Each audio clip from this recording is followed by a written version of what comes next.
Good morning, everybody. It's 9:15, let's begin. Wow, you're all at the back. I'm glad we are not sitting in a stadium because I could barely see you otherwise. So let's continue our journey in the beautiful world of information retrieval. There was this question that I had last time. We did it with directly, but let's just use it. So do you remember what I told you again last week? Why does inexact top-k retrieval make sense? Is it because precision is totally irrelevant to ranked retrieval and only relevance is? We're going to come back on that next week. Relevance and precision for ranked retrieval.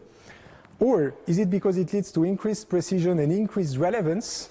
That's the best of both worlds, but it has the cost of being slower and happy users always come back. Or is it because using cosine computations on vector representations is already an approximation, the notion of similarity measure, so going inexact doesn't help the results so much, or it does not always make sense because it only makes sense for Fibonacci numbers like 5, 8, and 13, but especially for 10.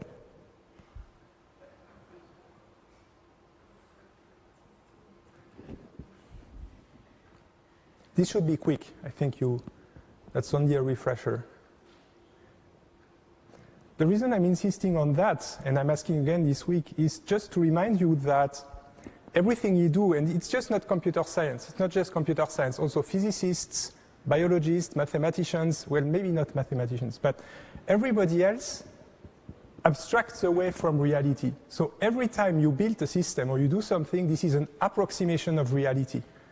It is true in Boolean retrieval that it's an approximation of reality. When you say set of words, bag of words, that's an approximation. You lose the order. So it's very important to understand that this is not perfect, but we are trying to get as close as possible to something that works. So this is the reason for sometimes you want to drop some scheme that would be perfect and turn it into an inexact scheme. Okay, so let's see what's your answered. And you remembered correctly, so this is perfect. So let's continue. So we started on probabilistic information retrieval last week. I hope I didn't scare you too much, throwing back probabilities at you. Everything from this chapter right here is advanced information retrieval. Everything you've been programming, like the weeks 1 through 8, all of this is the classical information retrieval things that you should know at an undergraduate level. This is for the fun of it. Well, it's still at the exam, but I mean it's advanced information retrieval. So that's why it's slightly more complicated. So very briefly, just the most important aspect that I reminded you in probability theory is the idea that you have this space of events and you define probabilities on it. And then you have all kinds of fancy formulas that we looked into last time. But there was one especially important model that is the Bayesian model. And the Bayesian model, as you probably remember, is the one that allows you to turn to reverse probabilities. If you have, for example, the probability that you have your umbrella given the fact that it rains, you can express it as a function of the reverse, meaning the probability that it rains given that you have your umbrella. In that direction, we prefer the word likelihood to probability because it's not like you're throwing a dice and there you go, it's raining or not. It's just you don't know if it's raining or not. So that's why it's called likelihood. But the one slide that yeah, this is it. This is basically what the Bayesian models do. You have some probability in one direction and you express it in the other direction. So this is what we are going to use today. And the one thing that I also introduced to again last time, I'm just fast forwarding here, everything we did last week.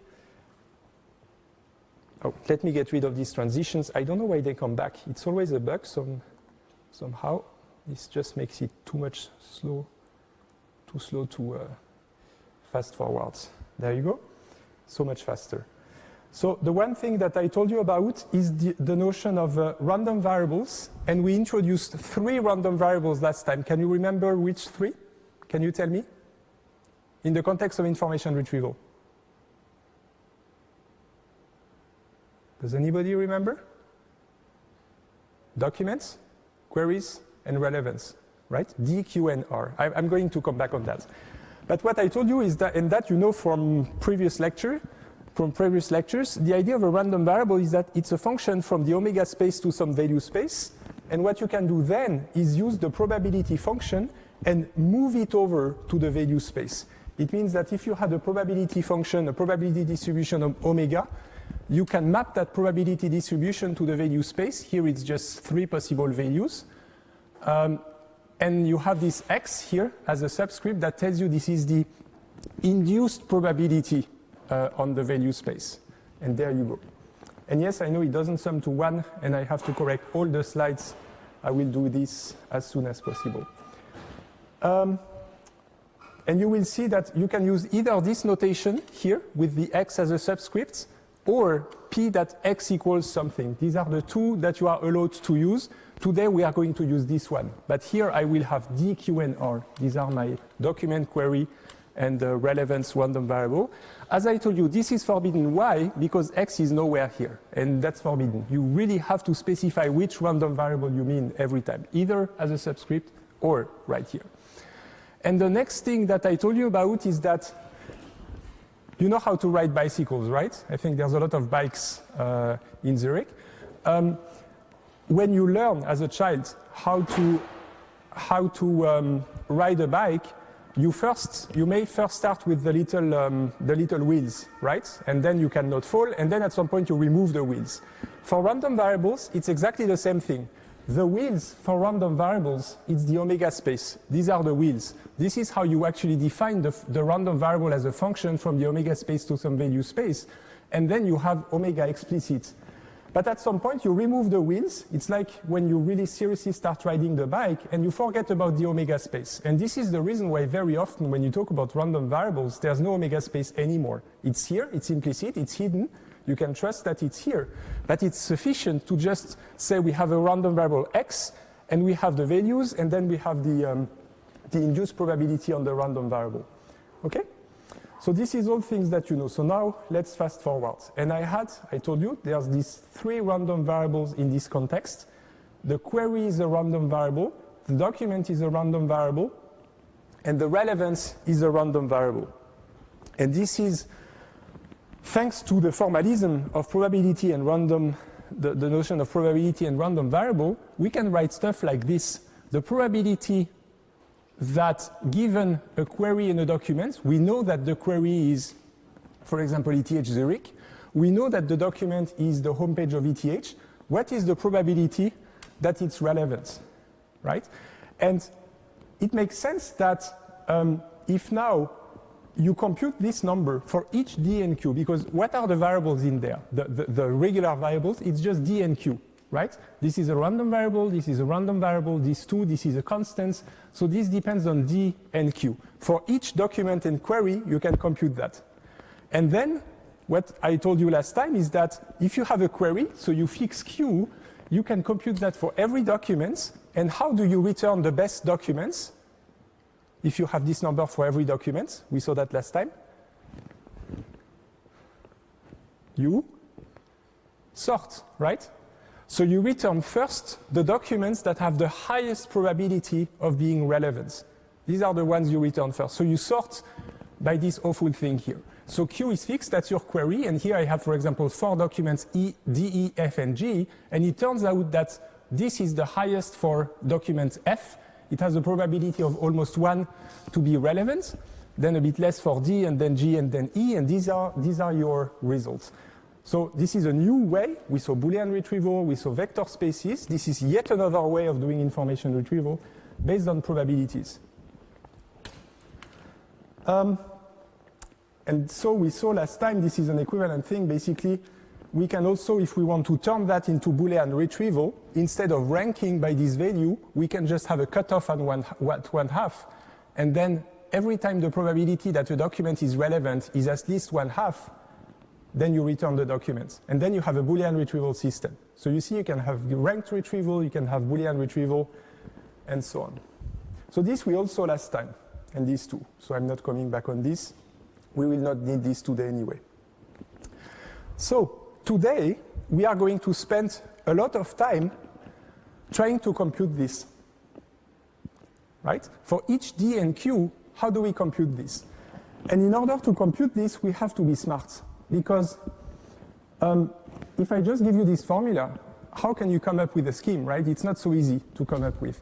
But we will see that with Bayesian models, we can actually turn this upside down exactly in the same way we did it for the rain and the umbrella. So I think I need to spend maybe 5 minutes explaining why it makes sense to have a document as a query, a document in a query as random variables. Because maybe you're thinking, what does it mean that you have a probability that a document is equal to is this one, or what's the probability that the query is this, right? Who understands this? None of you, right? And that's why I want to take 5 minutes to explain to you. So what I'm going to tell you, what I'm going to give to you is a thought experiment. It's just a thought experiment. It's like Schrödinger's cat. We don't actually do anything with the cat, but we think about it. So here's the thought experiment. Imagine that you are a multinational company, you have access to the data and behavior of billions of users, and you can even present web pages to them, and then they can enter queries and so on.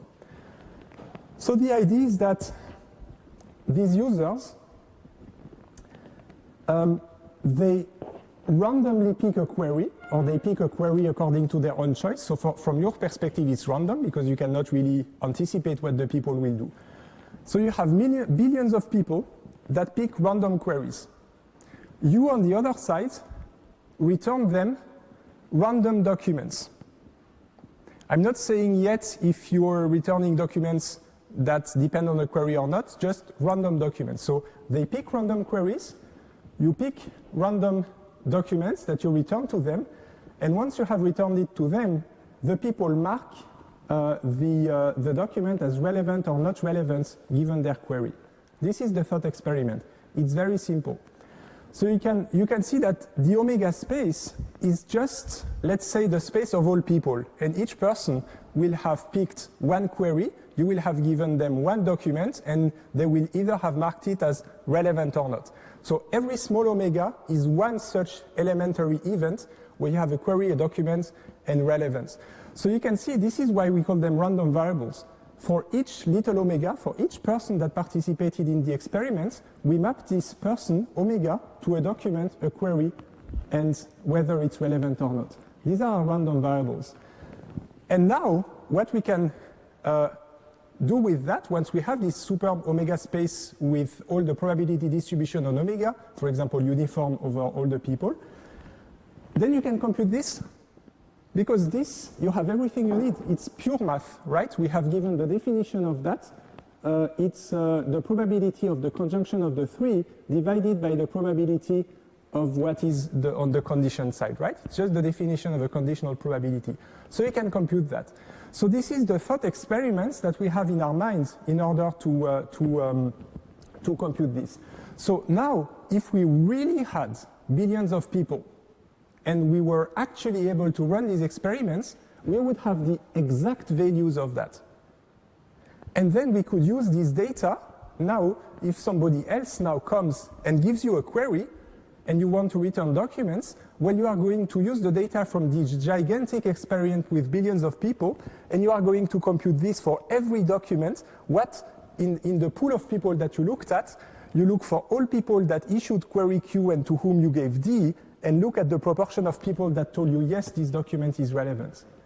And for example, if it turns out that all users that search, for example, ETH Zurich, and to whom you gave the ETH web page, they told you, yes, this document is relevant, this is equal to 1.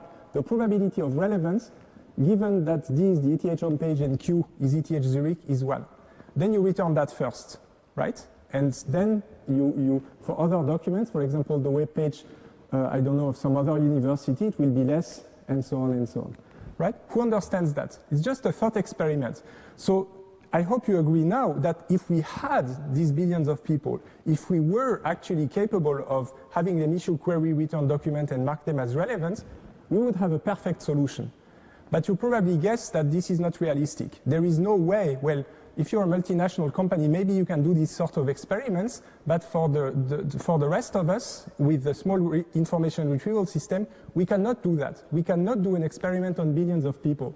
So we have to be smarter than that. We have to compute this without actually carrying out any experiments, right? So you need to imagine this experiment, the thought experiment, as virtual, as just an abstraction in your minds, but this is what gives meaning to the formula.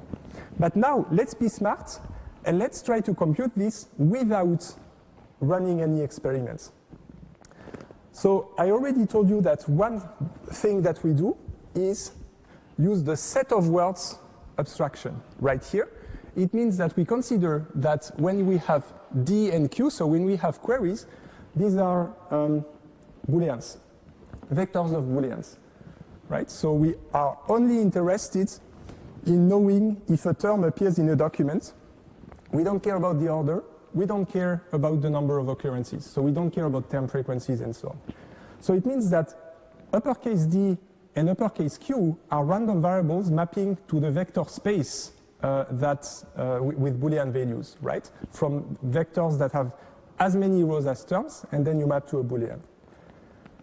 So it means that you can even define some more fine-grained random variable, meaning that for each person in your virtual thought experiment, not only can you ask, did I give that document to that person, but you can even ask, did the document that I gave to this person contains the words ETH? And that's a 0 or 1. It's a Boolean random variable. Okay, so this is what we do when we add this little subscript here. We are actually looking at one single value in the vector Q, in the query vector.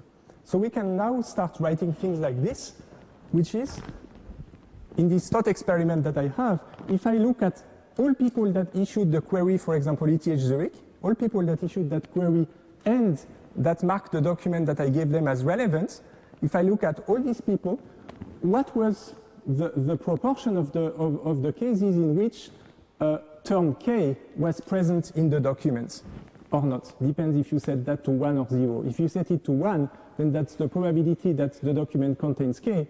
If you set it to 0, the probability that it does not contain K.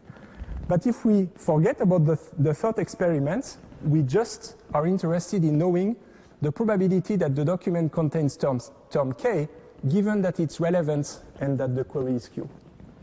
So it's a bit of gymnastic. It's you know, mental gym, but you are going to be very fit after an hour, I can tell you.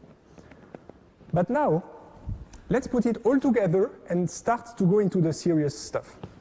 So, I have this independence assumption. That means that the terms occur independently on documents. So the probability that the document contains information and retrieval is the multiplication, is the product of the probability that it contains information times the probability that it contains retrieval. That's just the independence formula. So now let's start using Bayes formula. So we want to evaluate, this is Bayes formula with R and D, and remember that R conditioned on D, it's the same thing as D conditioned on R multiplied by R divided by D. This is Bayes formula. You're following me, right? Who agrees? Right? But I'm missing one thing here compared to what I actually want to compute. What am I missing? By what do we want to order the documents? I'm missing Q, right? But it turns out that you can always add it. I mean, if this is true, then this is true as well. So here I only added this condition on Q everywhere. This is true as well. It's just that instead of the entire omega space, you take just the space in which the query is actually Q. And for any D and Q, which are my two unmute variables, for any D and Q, in order to compute this, I can compute this instead. So instead of having to compute the probability of relevance given a document and a query, what I need to compute is the probability that if I have a query and I know the document that I gave is relevant, then what was the probability that it was this document? So I just swap it, and then of course I need to multiply here and here. And everything that follows is just mathematical manipulation. So we are going to take it slowly, step by step, and you will see at the end we are actually going to find a very simple, simplified formula for this. But let's see how we start this, because I actually even prepared so you can think about that. I think it's this one. Yes. So this is the same formula that I gave to you. And I'm asking you, is there any way we can, how do we start to simplify this? So we want to simplify what's on the right of the equal sign. What is a very low-hanging fruit that we can use? Maybe there's none. We just have to live with that, but then why should I be giving this lecture today? The second answer is yes, we can simply divide everything with the Q equals Q, or that's just Schneewittian. And yes, computing the odds of the prior and posterior instead of the probabilities will get rid of the denominator. So which one?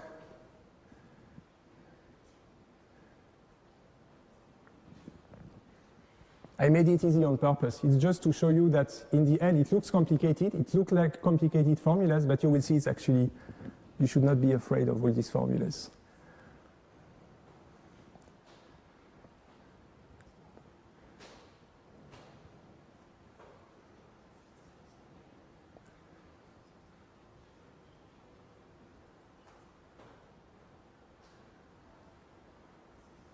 Okay, let's see.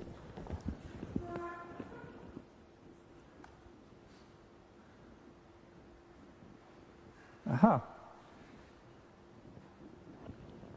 Like Märchen.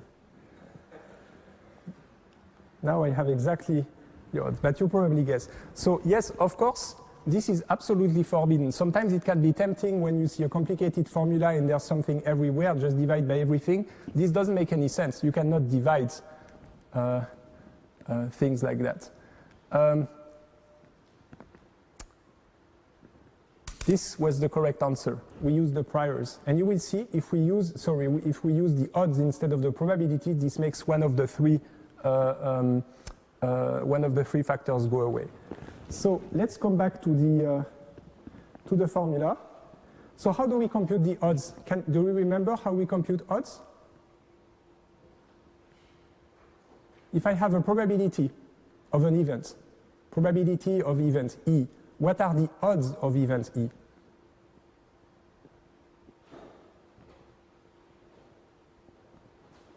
Anybody?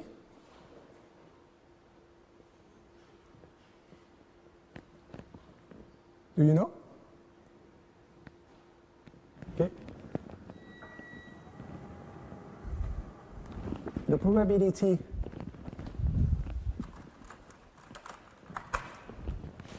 if you have the probability of event E, then the odds of event E is just you divide by the probability of non-E, right? And this gives you the odds. What is, so E here is, in that case, what is E? It's the events that the document is relevant to the query for a person in our virtual experiment. So this is the event. So what is non-E here? What is the complement of this event?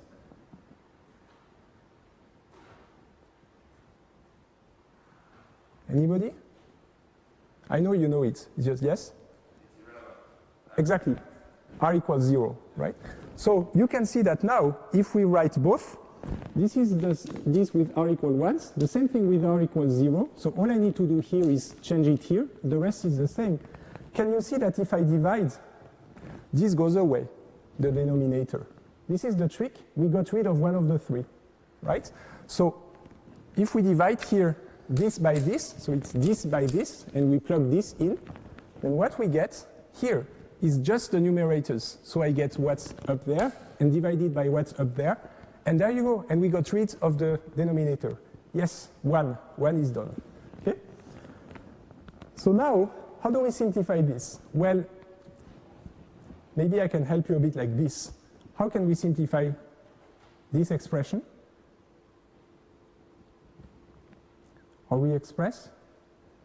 Okay, so I knew that you may be hesitating, so I actually made it a question.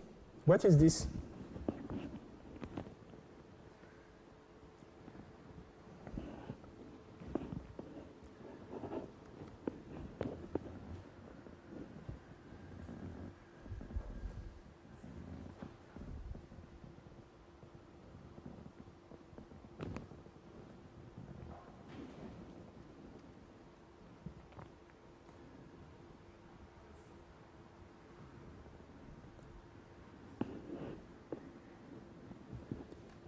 This is one, the question looks simple, but it actually makes you think about the meaning of what we are writing, right? In the context of these virtual experiments that I told you about.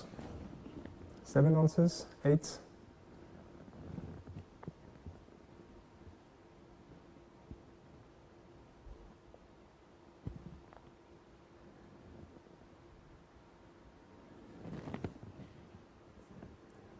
Okay, let me see the solution. Yes, exactly. These are just odds. So of course, that's the easy part of the question.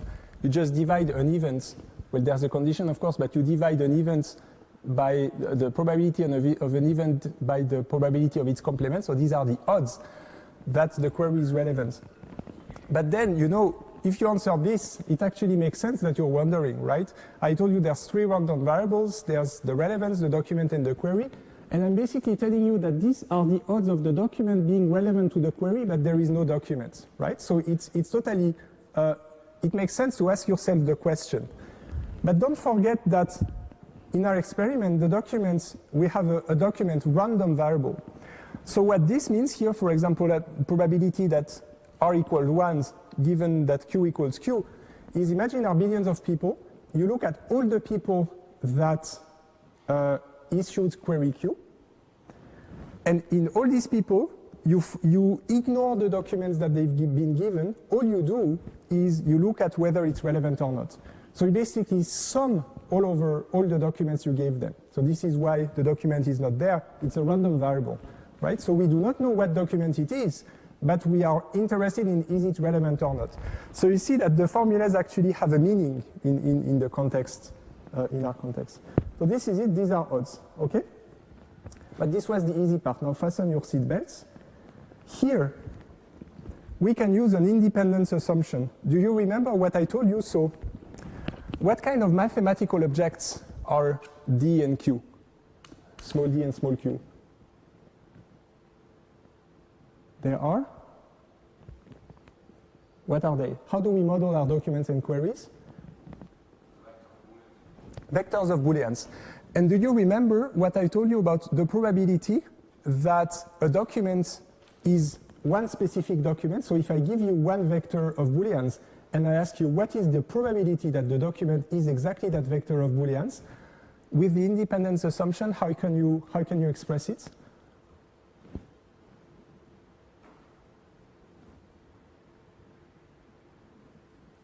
Who knows? Okay. Let me re-express it with, imagine there's only 3 terms. Instead of like 100,000 terms, there's 3 terms. Let's say there's only term, let's say computer, science, and let's say CAB. There's these 3 terms. It means that any document or query is a vector of 3 Booleans. Does it contain computer? Does it contain science? Does it contain CAB? Now, imagine that I'm giving you this document. It's a document, it's a vector of Boolean. So that's a document. It's a document with the set of words abstraction that contains the word computer and science, but not CAB. If I'm telling you these terms, they occur independently in documents, what is the probability of having exactly that document? If you decompose it with the 3 terms, what is it?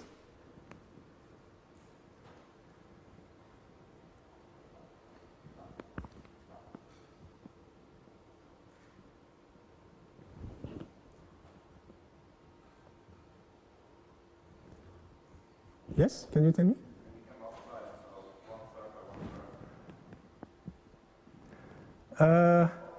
No, that's not exactly it.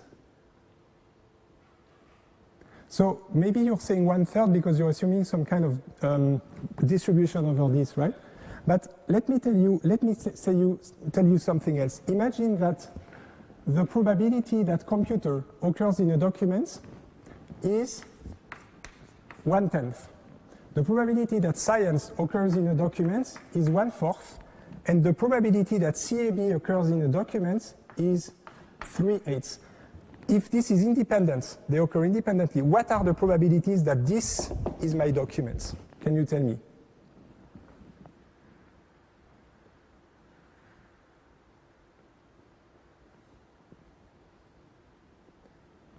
Anybody?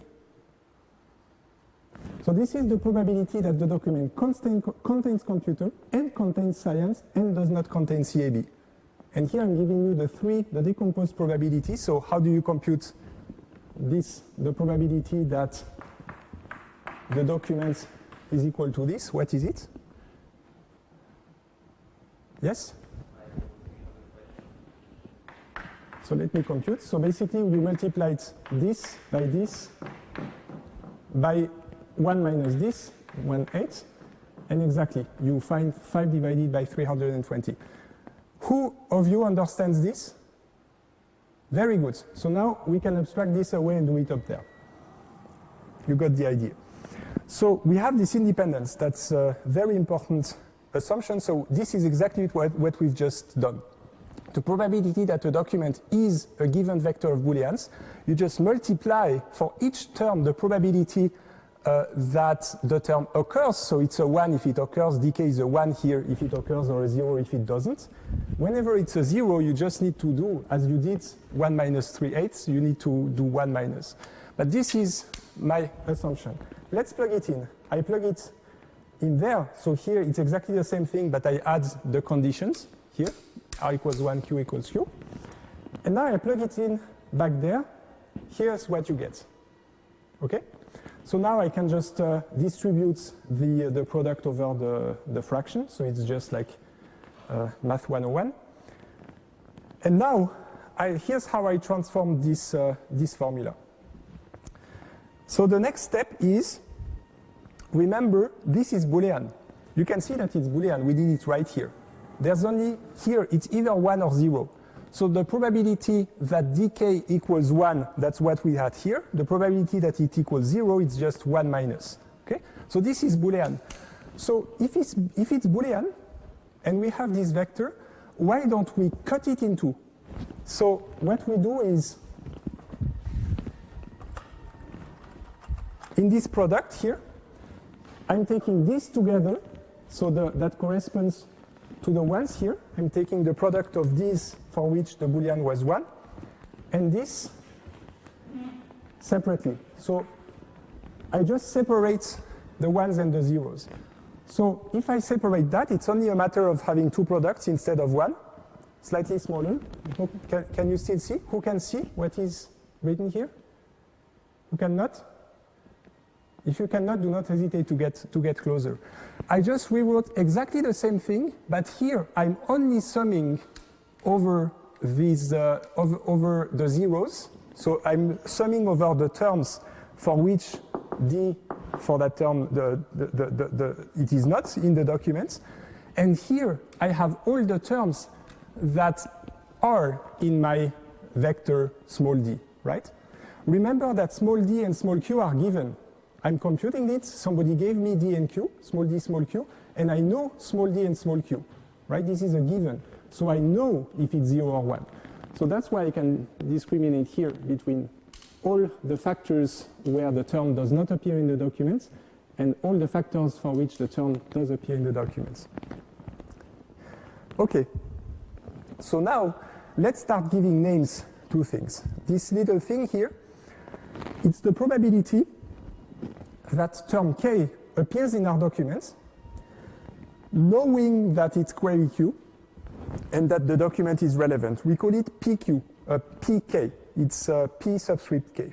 It's just a name that we give it to them, right? We don't put the small q in there. We could have, but you will see later why we don't. So we call that PK and we call that UK, okay? So now, what does it mean if I express it in a very simple way.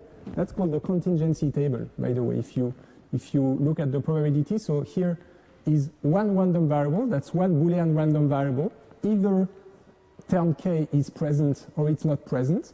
This is the other random variable r, which is relevant or not relevant. And here we put its conditions, so conditions on this, condition on the relevance. If the probability that term k is in the document is pk, then the probability it's not is 1 minus pk. And here, if we know that it's not relevant, if we know a document is not relevant to a query, if I call uk the probability that it contains term k, then the probability that it does not is 1 minus uk. Okay? So it's just like giving names in there, right? And here's what we get, because you can see that if I call that pk and uk, then this here, because it's equal to 1, is exactly the opposite, right? Yeah. So this is what we get here, okay? We have, if it's in the document, it's this column here, so it's pk divided by uk. If it's not, it's just 1 minus, so it's 1 minus pk divided by 1 minus uk. Okay, so now we have this simplified formula, right? So we are making progress. We are simplifying this formula. So now, here, that's a huge product because the number of factors in this product is as many as terms. It's potentially hundreds of thousands, maybe even millions. That's a huge product. Do you remember what we did for ranked retrieval in the vector space model? Did we actually accumulate the scalar product over all terms? No, we didn't. We only accumulated it over the query terms, over the terms that were in the query, right? And here, we can do exactly the same thing. We just need a small assumption in order to do that. But it would be great if this product could be made much smaller. And the assumption, I'm just giving it to you, the assumption is that if you know that whenever a term does not occur in a query, for example, the query is ETH Zurich, and I'm talking about the term computer, then the probability, knowing that it's not in the query, the probability that it appears in a document if it's relevant is the same as if it's not relevant, right? What we are saying here is that if a term is not in a query, then you don't care if the document is relevant or not. The odds it's in the document are the same, right? This is what we are saying here. So if you query for, let's say, ETH Zurich, and you have documents that came out of the query of the search, and some of the documents are some documents are relevant, some documents are not, and now you ask yourself, what's the probability of that these documents contain the words cat, right? Well, the probability is just the same. If you look at the document relevant to ETH Zurich, maybe it will 1 in 100 will contain the word cat, and maybe if you look at the documents that are not relevant to ETH Zurich, then there's also a probability of 1 in 100 that it contains the word cat. It's just that the word cat has nothing to do with ETH Zurich. It's no extra information, right?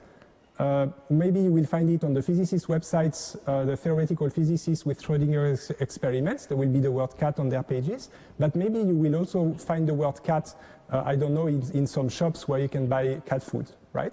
So what we are saying here is for any term that is not in our query, we don't care if it's relevant or not.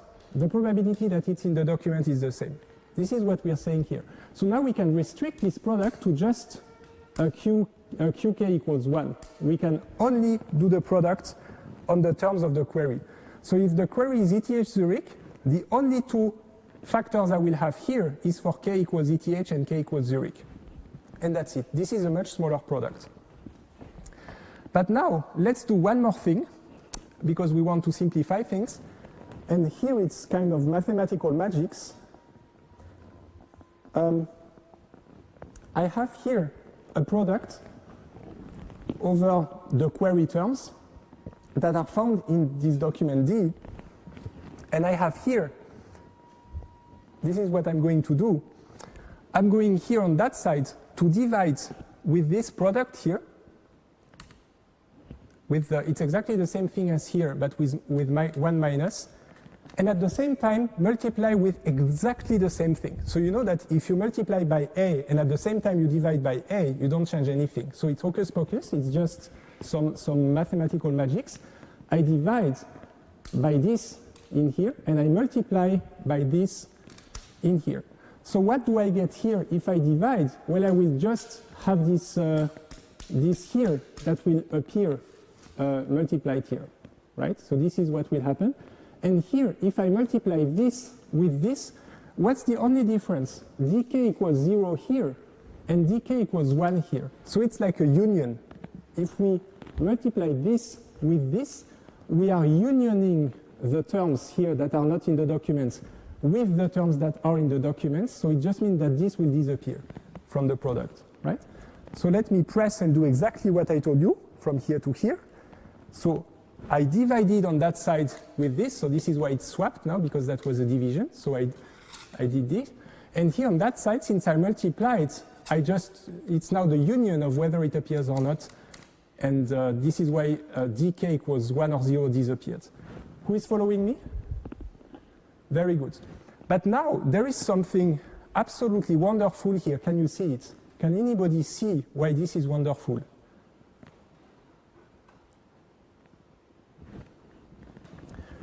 Get back to the bigger picture. Why are we doing all that? We are not doing that just because we love math. I mean, I love math, but that's not the reason. The reason we are doing that is we want to sort this by D. We want to compute this for every possible value of D, all documents, for a given query. So the query is given, right? So I want to compute this for any value of D and then rank, and then order, sort that, and return those for which this is the highest. So I am going to compute this for any D, and of course, because we went through the trouble of doing this, this is actually what I'm going to use. So I'm going to plug D, or the value of D, so my vector, any vector I want, I'm plugging this in here, and I'm sorting by whatever value I find here. But can you see something that simplifies everything a lot here? Where do we plug D in here? Where is it? This depends on D, right? On small d. But where is the small d?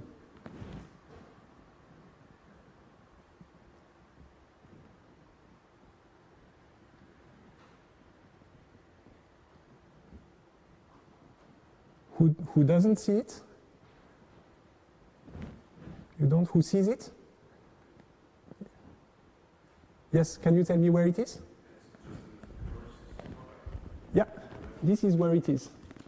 This is where it is, right? The value of D is basically telling us what factors we use for the product. But do you see here what is in there? Do you see any D here? Well, there is no D here, no D here, no D here, no D here, no D anywhere here. So this does not depend on D. And what that means is we can just throw it away. That's it. Because this is a constant, basically. For every D, we will compute this times a constant, so we can just throw this away. This is why we went through the trouble of, this multiplying on one side, dividing on the other. It's because we wanted to get rid of everything that doesn't depend on D. So we throw it into the trash can. And this is what we care about. And this is it. And you will see, I hope that it starts to become familiar, because you will see it's like magic. So we have now, just to compute this, these are just, they do not depend on D. All that changes is this wherever we multiply. But now, do you remember what it looked like when we did ranked retrieval in the vector space model? We tried to compute a scalar product, right? We tried to compute a scalar product. The scalar product was the sum of the weights, of the product of the weights between the query and the documents. And you remember that the way we computed that is that we had this standard inverted index-like structure in which we kept the term frequencies and so on and so on. And then we restricted ourselves to the query terms, which we do here as well. We only looked at the query terms, we looked them up, And then we took all of the term frequencies and did some multiplications and so on and accumulated them in buckets, right? One bucket for each document. We went over all the postings and we threw we accumulated the product of the weights. So we summed over the documents. But here we are not summing over terms of documents. We are making a product. How can we turn that into a sum?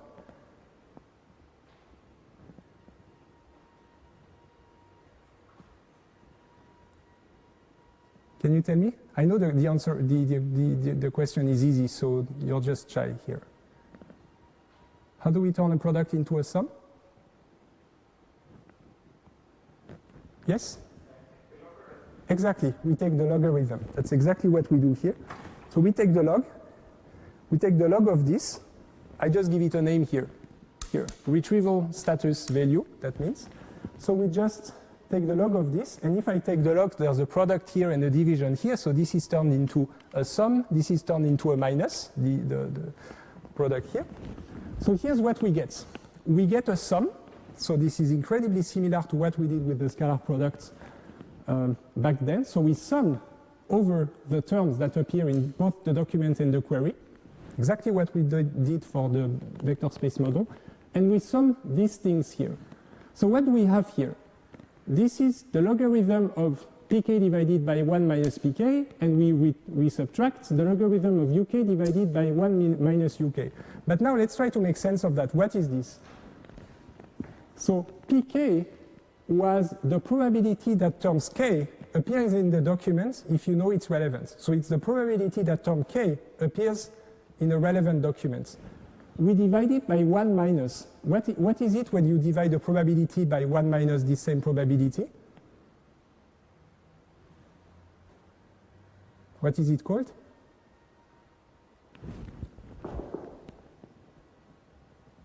These are odds, right? So this here, this ratio here, pk divided by 1 minus pk, is the odds of term k appearing in a relevant document. And these are the odds of term k appearing in a non-relevant document, right? So now if you think in terms of scoring, because if we are sorting, we are computing some value for each document and sorting, this is actually a score. So we are actually computing a score. And since we are summing, we are accumulating a score. This is evidence accumulation. So when, for a term k in the document, when does it contribute to the score of a document? When does it push a document up in the search results? When this is very big and this is very small. When is this big? It's when a term has excellent odds of appearing in a relevant document. And this is very small if the term has very bad odds of appearing in a non-relevant document, right? And you see that if we did not restrict to qk equals 1 here, this would just be 0. We would just be summing over zeros. Because remember what I told you, the query ETH Zurich, and you look at the term cat. For the term cat, this is going to be 0 because the odds that the term cats appear in a document relevant to the query ETH Zurich are the same as the odds that the word cat occurs in a document non-relevant to ETH Zurich. So just so you know, the reason we restrict here is just because it would be 0. But I hope it makes sense here, right? These are the odds of containing term k in relevant documents. The odds of containing term k is non-relevant documents. And again, this is my contingency table for earlier. So now we simplified it a lot because we needed to compute this. So this it was the probability of relevance given term in document, given document and query. We now simplified the problem of computing this, but we just need to know the values of pk and uk. And actually, it turns out that we can actually compute them, right? Just checking the time here. Oh, sorry, it's 10:04. So let us start at, I'll give you back the 4 minutes. So let us start again at 10:19 to continue that. We are close to the end. This was the hardest part, and now we are just going to compute pk and uk. Can you hear me well? Let us start again. So we have done the hardest part. I threw a lot of formulas at you, but we are finally there. We managed to find a way of computing this probability that given a query and a document, it is relevant. We use the Bayes model, a Bayesian model. We turned the formulas upside down, did all kind of hocus pocus magics, white magics on the formulas, and this is what we came up with. And what we came up with is the idea that if we're capable of computing this and this, which is the probability that a term appears in a relevant document, or the probability that it appears in a non-relevant document, which we call pk and uk, we have these constants. So it depends on pk uk, but it's computed once and for all, so these are constants. And we sum it over some terms, and these are actually, this is where the document is, only for the terms that appear in the documents that we want to compute. As I told you, this is not necessary, because if it's 0, then this is 0 as well. So this is just in order to save ourselves the trouble of actually adding zeros. So this is where this happens. Okay. So now the only thing left is how do we compute pk and uk. I can even call that ck. I mean, if I take this, so that's the difference of the logs of the odds. It's called the log of the odd ratio, is another term you can find it. This is what it is. It's a sum of some constants over the terms in the documents. For each d, we compute this.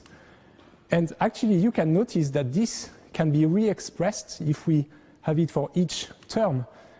If we have zeros and ones in the document vector, and you have the document vector, oh, I should actually have called it D. I could even have called it D. But anyway, this is just a scalar product, right? You probably noticed that this is almost the same formula as we used in the vector space model to compute the scalar product. We sum plenty of terms across we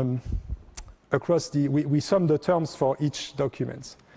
Okay, so this is it. We are basically we started with a completely different model, the idea of using probabilities and Bayesian models in order to compute the probabilities of relevance. What do we end up with? A scalar product. That's incredible. We basically showed we used a completely different path, and we arrived to almost the same conclusion as we did using the vector space model. This is a pretty good support for the relevance and consistency of the vector space model, the fact that we find this. So these are weights here. The C here, the coordinates of C, is just this. And here, I called it S, it's actually D. I mean, it's the documents ones and zeros. And the very good news here is in order to compute the scalar product, this is a known problem. We've already done that. I showed you who remembers how we did that? We use the standard index, we store the term frequencies, and then we accumulate term at a time, document at a time. Who remembers? Yes, you do. Okay, just checking. So that means that we don't need to do it again. We already know how to do that. Of course, we need to adapt it. It's not the term frequencies and so on. But it's exactly the same idea that we sum over these things. So how do we estimate the weights? I will show you two ways. There's a theoretical way and a practical way. So here's the theoretical way. We need to come up with, so we have this contingency table. Let me add the totals in there, right? It's exactly the same thing, but I'm adding the totals. So you know that one way of estimating probabilities is using statistics. You can use, for example, this virtual experiment with billions of people that are sending queries and getting documents and marking them as relevant. So how many documents I have? I have n. Now we just need to fill that table and with the numbers. And plenty of numbers we already have. For example, the number of documents that contain term k, we have a name for that. That's called the document frequency, right? It's the document frequency of term k. I think I call it F in here, just maybe because the book did. But anyway, this is the document frequency right here. And here, it basically depends on the experiments that I'm running. I will tell you more about what experiments we can actually run. Let's call it S. In the total number of documents, maybe S where relevance or marked as relevance. Then we have here the difference, because of course this is the sum, so we just compute the difference here and here. And then if we call that small s, so it's the number of relevant documents that do contain term k, then we just have here the difference, and then we fill the whole table. So these are just numbers that we obtain by running experiments. And then how do we compute pk and uk? Well, it's just actually this and this, but renormalized, right? We just need to renormalize. So you can see that here, these are the odds for pk, the odds of the term being present in a relevant document, and here these are the odds for uk. So I told you we need to renormalize, but since we are computing the odds, we actually don't. Because you see that the renormalization factor, the norm, it just cancels out because we divide both the numerator and the denominator by the same. So all we need to do is divide this by this for getting the odds, right? The left divided by the right. So basically, this here, the odds for term k in a relevant document is this divided by this, and this here, it's a plus here because I inverted it, it's this divided by this. And this is where you got, I just plug it in, right? I just replace these things here with what I have in the table. And there I go. It's basically something you can compute, okay? In practice, that's not how it's done. It's assuming you would have access to these numbers, you could compute them that way. And there is a small trick that they use. I'm not going to say much about that, but this could be 0. So the way it is solved that we avoid the division by 0, we add 1/2 everywhere. It's called smoothing, right? So I'm not going to get too much into this. So this is a theoretical way of computing the odds, the odds pk and uk, right? Who understands the logics of that using statistics, right? I just fill the contingency table and then I use what I found. But this is very complex. In practice, we have much simpler ways of doing that. So in practice, again, this is the formula that I have. Let's look in details at how we can approximate things. What can we approximate? One thing, let's start here. What are the odds of containing term k in relevant documents? Well, there's two researchers that are called Croft and Harper. They suggest that we can just use 1. Because if you have a term in the query that is relevant to the documents, then it may be in the result, it may not be in the result. So it's a simplifying assumption that we say if it's a relevant document, then the odds is just 1. So it's simplifying, we just replace this with 1, and log of 1 is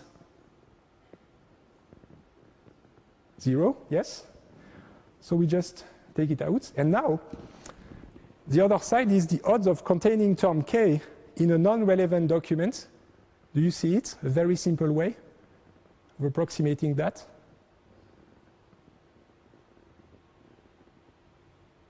Let me show you, statistics-based. The odds, one way of approximating the odds that a document contains term k, if it's non-relevant, we don't care about the query, right?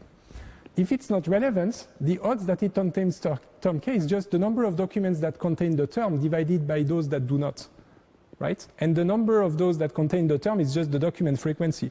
So you can very easily approximate this with just the df, the document frequency, divided by n minus, right? So this is it. This is our approximation, right? In practice, how it's done. So this goes away, and here it's dft divided by n minus dft. How can we simplify this?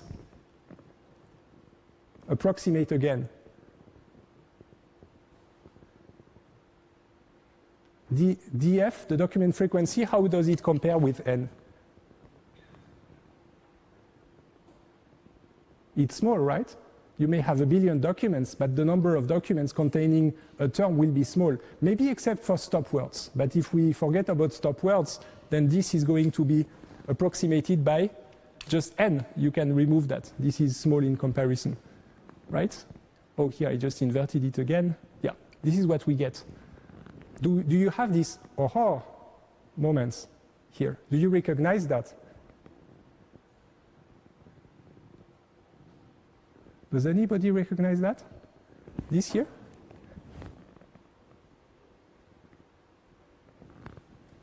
Yes? Yes, it's the inverse document frequency. We are basically summing over the inverted document frequencies. That's beautiful, isn't it? We started with the probabilistic model. We realized it's computing exactly in the same way we computed scalar products. And then we had weights, and we realized you can even approximate the weights with something incredibly similar to what we had in vector space models, the inverted document frequency, right? And this is one of the ways you can implement the vector space model. Just pick this weight, right? You remember this menu, this restaurant menu with smart, called smart. Well, just set your weights to the inverted document frequency, and there you are. So what we got here is a motivation based on Bayesian models and probabilistic models that it makes sense to use the vector space model and that it makes sense to use the inverted document frequency, right? And now you get why we use the log of n divided by the document frequency, right?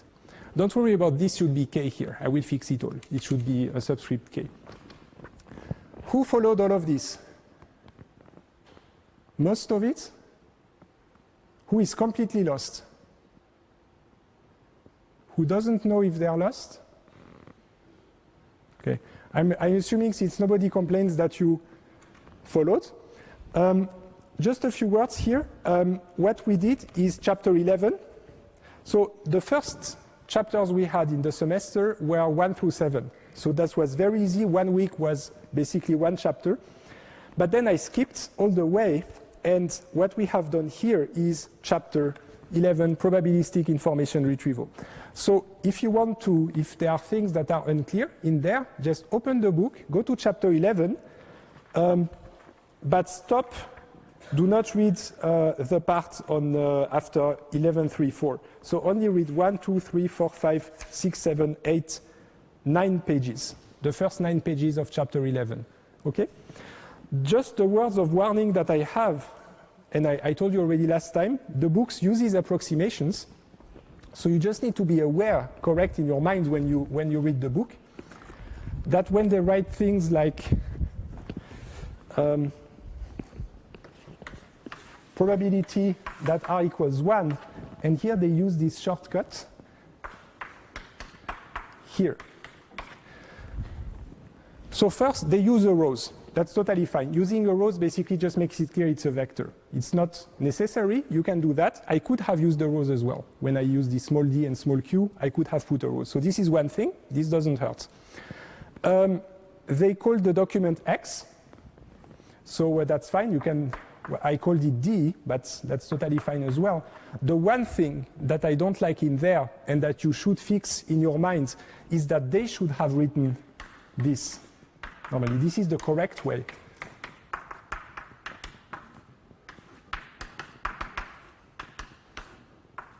Right? This is the correct way of writing the probability. You should have your random variables explicit in there. Right? Here they rely on the names of the variables, but you can't. You're computer scientists, so you know that if you write a Java program and you give names to the parameters, the name of the parameter is irrelevant. So the function being called does not know the name of its parameters, right? You could replace them. It's exactly the same thing here. So you should always explicitly mention the random variables. So just so you know, when you read the book, map this back to what we've been doing in the lecture. X is the same thing as D, so just don't forget this is it, right? What is in the book is exactly what I've done in the lecture, but maybe explained in a different way, so you have a different angle, okay?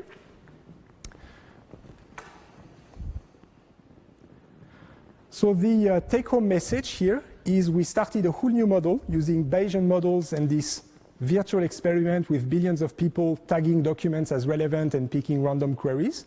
We had this probability space, we defined the random variables, document query relevance, and then we used formulas and came back to exactly the same thing as the vector space model with the idea of accumulating evidence and summing over terms for the terms contained in the documents. And we even realized that the weights can be approximated with the inverted document frequency. So here, you should have a lot of the puzzle assembling back, right? Because what we've been doing today, there's nothing new, actually. It's just that we used a different path, but we arrived to the same conclusion. Then I would like to show you a few more things, but not going into details, because again, it's the advanced part. So I only want to give you this general feeling, and I will tell you also the parts of the book to read, but it's not going to be the entire chapters. So there's an entire chapter of the book on relevance feedback. Why do I want to tell you a few words? Because when we computed these things here, let's go back. This is this way of computing it. There is actually a setup in order to do that, in order to get these numbers. That's called relevance feedback. So the reason we do that is that in practice, we cannot get billions of people issuing queries and tagging documents. Google can, Bing can, but we can't. So the alternative to that is relevance feedback, when you don't have so many people. And here's how it goes. You start in the same way you do information retrieval. You have an input query. This query is executed. You display the results to the user. And this is now what relevance feedback is. The user marks the document as relevant or not. It's similar to this idea of this virtual thought experiment. The user, imagine there's the page that comes with the top 10 documents, and the user says, okay, the second one, the fifth one, and the sixth one are relevant. Click, click, click. Okay? And then this is sent back to the information retrieval system right here. And the information retrieval system is going to use these marks here. This gives you actually PK and UK, or approximations of PK and UK, right? So you update your model using all these Bayesian model that we've seen. You update it, and then you do it again. The user re-executes the query, and the idea is that the more you do that, the more you iterate, the more relevant it's going to get. It's similar to what I've seen have any of you who worked with headhunters?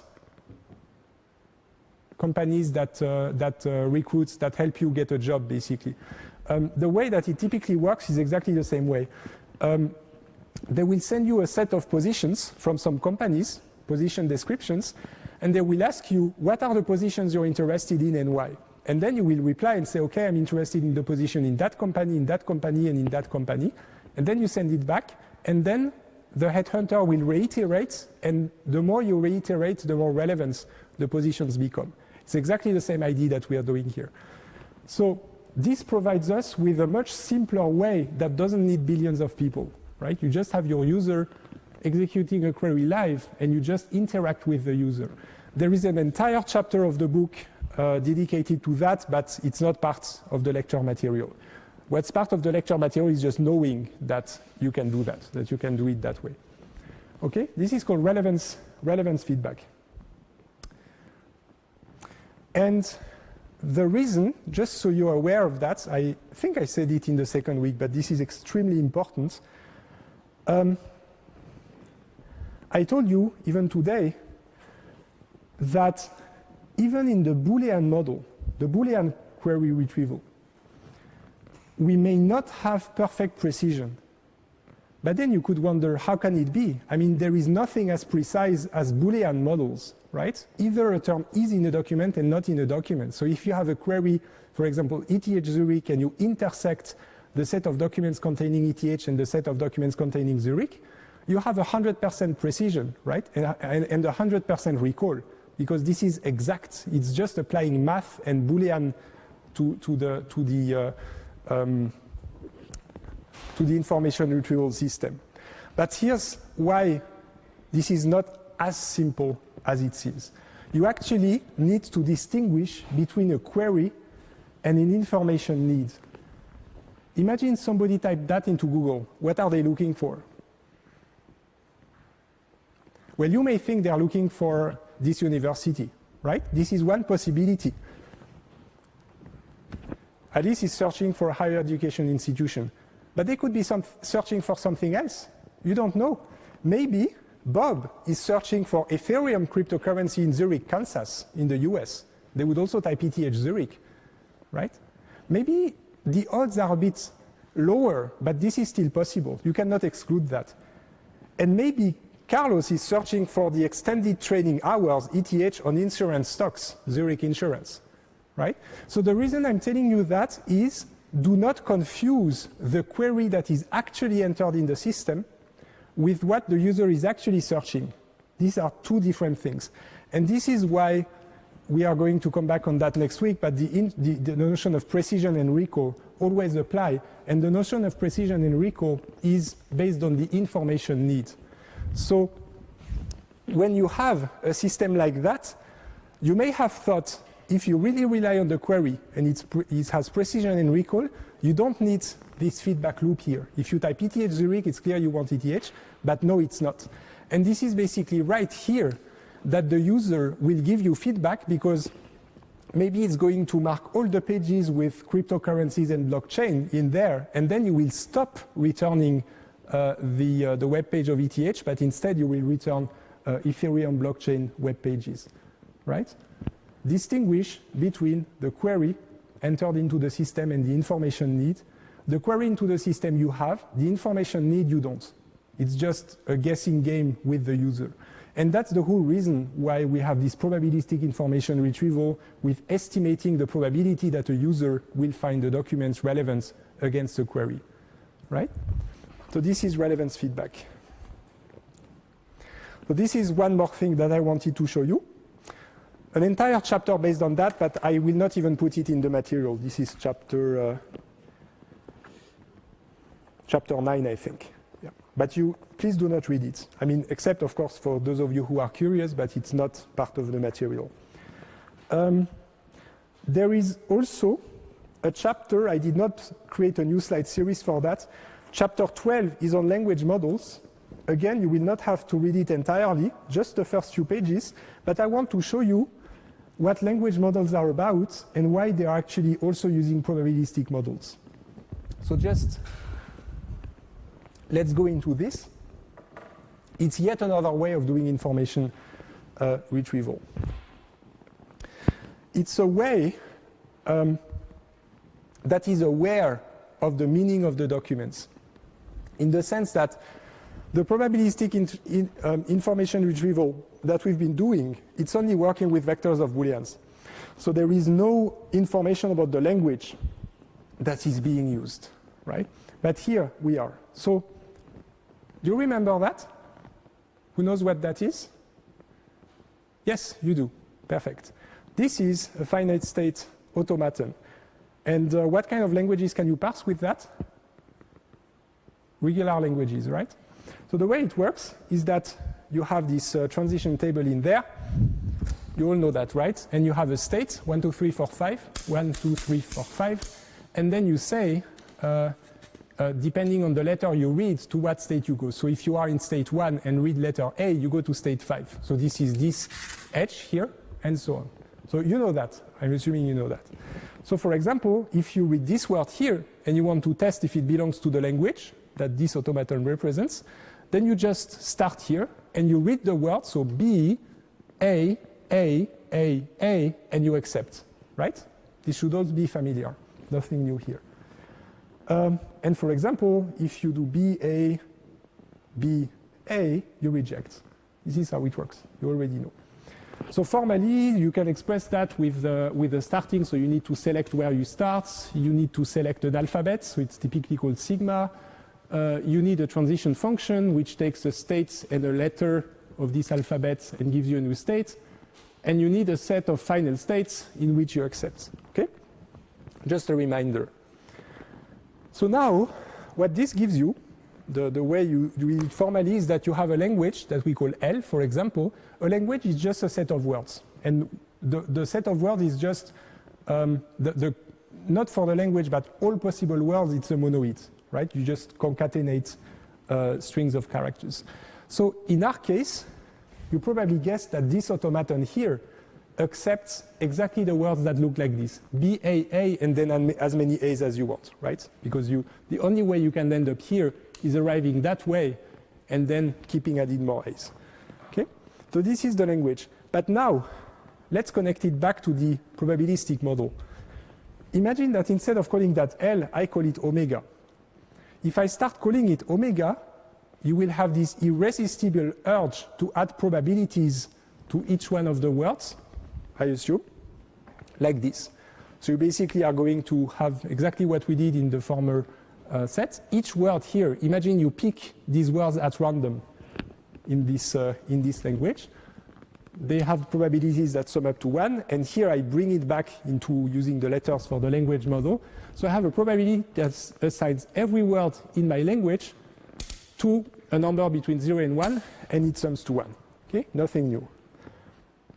How can we adapt here if I have these probabilities? How can we turn this into a generator for languages like that? What am I missing here?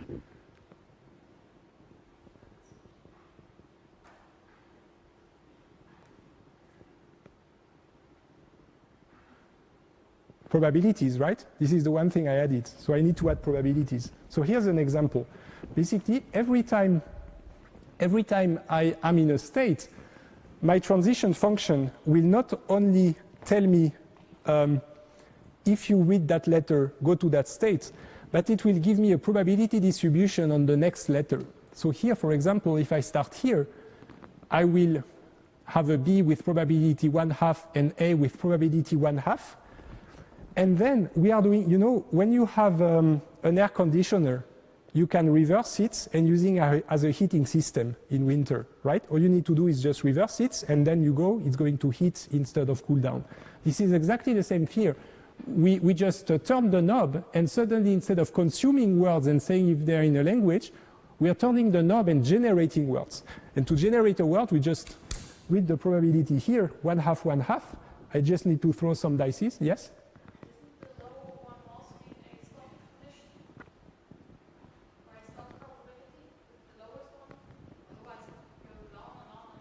Yes, exactly. You did. I actually only put one here, right here. But yes, you're absolutely correct. I did, because the examples I'm going to give actually go here. You're absolutely correct. There should be also here some probabilities.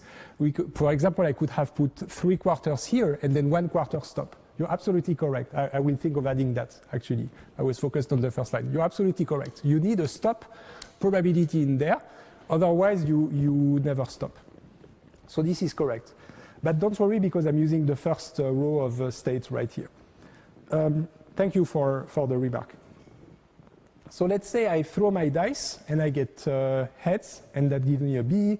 Then I throw it again, I get an A and an A, bam, and then bam, stop. So here I didn't forget that, right? It's 1/2 you generate an A, 1/4 a B, and 1/4 you stop. If you do the math, you get 1/64. So this word has a probability of 1/64 in this language space.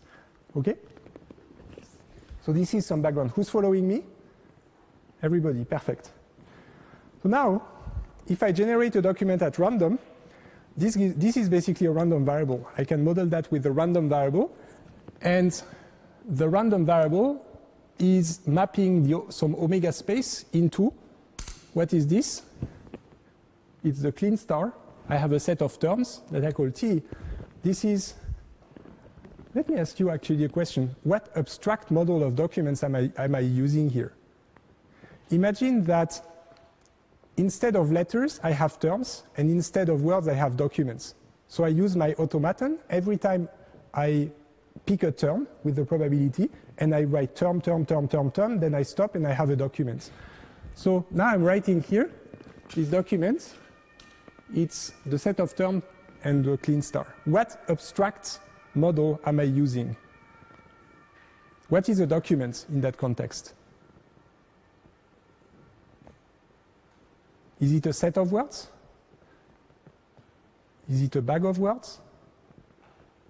Yes? A list? Yes, you're absolutely correct. This is a list of words. So here, in what I've showed you, I'm using the list of words model. We care about the number of occurrences, and we care about the order. It's very important to have that in mind. This is the list of words model. So of course, if I have this random variable, I can also use the length, the random length, which is also a random variable, but what it gives you is an integer, just the length. It's a distribution of, it's a probability distribution over possible lengths, derived from this one. So now, if I want to express the probability that this language model gives me exactly that document, so here, again, it's not a vector of Booleans, which we would have with a set of words. It's also not a vector of real numbers, which would be the bag of words. It is a list of words, right? Very important, it's a list of words. So I can use the chain rule in order to express this in that way. The probability that the documents that I generate is exactly T1, T2, T3, you just run the automaton. It's the probability that the first term is T1 multiplied by the probability that the second term is T2, knowing that the first one was T1, it's the chain rule, and then I continue the chain, right? Multiplied by the probability the third term is T3, knowing the first two were T1 and T2, and then I need to stop. The book actually forgot that. Probably they oversimplified, but you also need to multiply, once you have the first three, conditioned on the first three, that the length is actually 3. This is the stopping condition. You need that as well. But of course now, we love independence assumptions. What if we generate each word independently of the past? What this gives us, we just remove the conditions. The probability of having these 3 words is the probability of getting T1 times the probability of getting T2 times T3 times the probability to stop. Do you know what this is called? Maybe you heard that also in machine learning context. Markov chains, right? Who knows what a Markov chain is? Okay, some of you do. The idea is just that whenever you generate words, the probability of the next one is independent from the past. Or you can also make it independent of the distant past. Maybe you can make it dependent on the last one or the last 2 ones and so on. So what this is called is a unigram model, when you generate each word independently. And then you can also have bigram models if you condition on the former words every time, right? But let me stick to unigram models. What do you think that my finite state automaton will look like for this here? If I have a unigram model, what do you think it's going to look like? Is it going as complex as the one I showed you? It's actually going to be super simple. It's actually going to be as simple as that. That's what it is. It is simply one state right here that loops back on itself, and you always stay in the same state because you forget the past. You don't have any memory, so you forget about the past every time, and every time you have a probability distribution on the next word, but it never changes. This probability distribution is constant. So this is exactly how you get a unigram model with an absolutely simple finite state automaton with this kind of probability distributions. And how can you build such a model? And here now I'm plugging it back to information retrieval. What happens is, if I give you one document, for example, I'm giving you that book. How can you, with that book, learn from that book and build this automaton? How do you think we can do that? Yes, the answer is on the slide. So you can go through that book. You can count, for example, all the number of occurrences of ETH, the number of occurrences of Zurich, probability close to 0 in there. Information retrieval, probably a lot. You just count and you renormalize by the total number. And then you get an automaton like that. For any document that I give to you, you can build that kind of automaton. Who agrees with that? Right? Exactly. And this is actually something I remember, it was even done 20 years ago. That you can run very simple experiments, even in high school projects. I mean, you just take Sherlock Holmes, and you do that, and then you can start generating random new Sherlock Holmes novels, right? So of course here, it's not going to really be relevant because you are going to just get garbage if you do that. But if you actually use Markov chains of longer length, for example, instead of not conditioning on anything, you can compute the probabilities of a word appearing given the former words. or given the 2 words before it, or given the 3 words before it. Try to do that. Take Sherlock Holmes. If you want to have fun at some point, maybe once you're finished with your studies, take Sherlock Holmes. Compute the conditional probabilities of a word appearing given the 4 words coming before that. Build the automaton and use it to generate random text based on these probabilities and read it. You will be amazed. Of course, you will not have the whole plot and it will not be as interesting as actual Sherlock Holmes. But I promise you, you look at it, you will really locally have the feeling it was written by a human if you look like very closely. Because you will see that some of the sentence structures is actually induced by the Markov chains in that sense.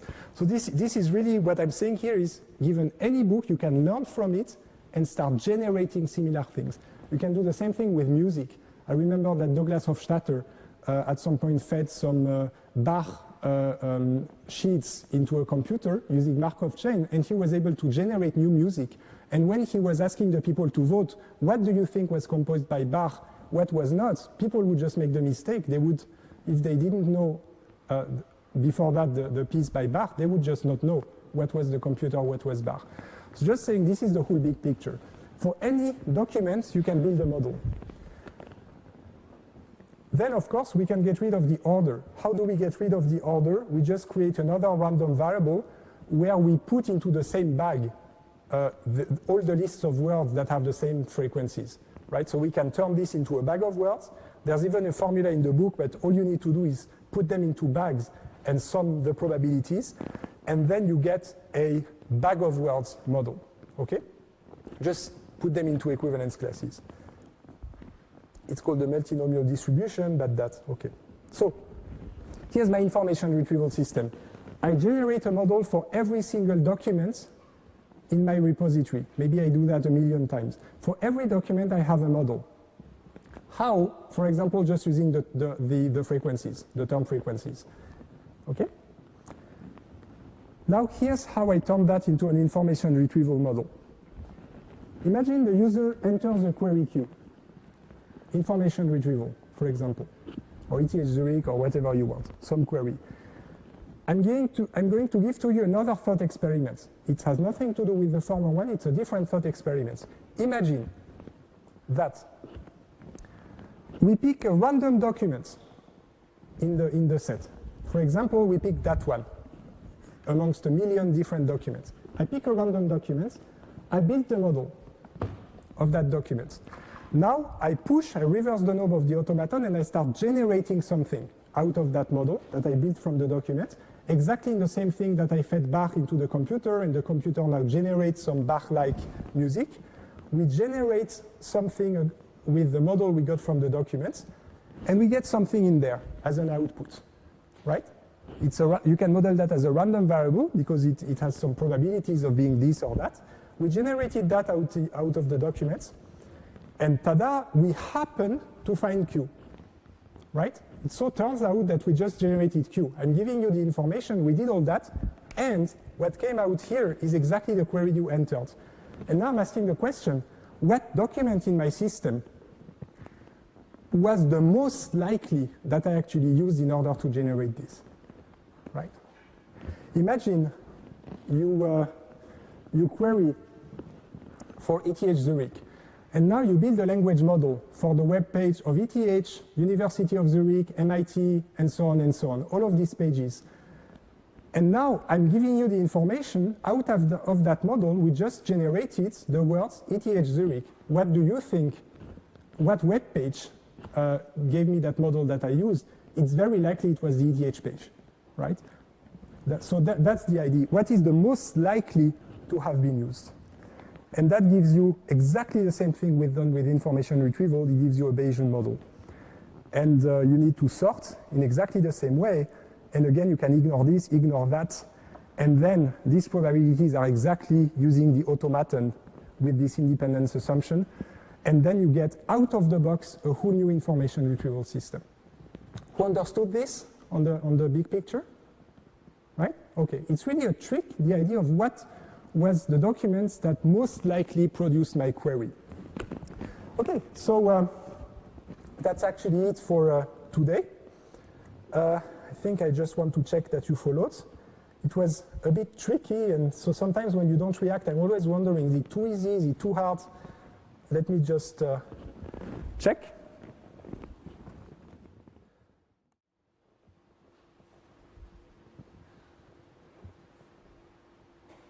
Okay, I like that. This makes sense. So a lot of you understood up to 80%. Some of you, as expected, I mean, I threw a lot of formulas and math at you, so it's totally normal. So some of you less than 80%. But nobody is here, except maybe I said it, so now I'm going to change the results. But if you are in this category and something are unclear, read the book. It's going to be, it's exactly the same thing as I presented to you today with a different angle. So maybe if you didn't understand how I explained it, maybe you understand how they explained it, right? So today you will correct, I think, the inexact top K retrieval in the exercise session that was handed out. And next week you will get the some probabilistic exercises. No more programming, it's over, just theoretical exercises. I think that David is preparing some, you know, this TV game where you have 3 doors and you need to pick one of the 3 doors and so on and so on. Anyway, you will see that in the exercises.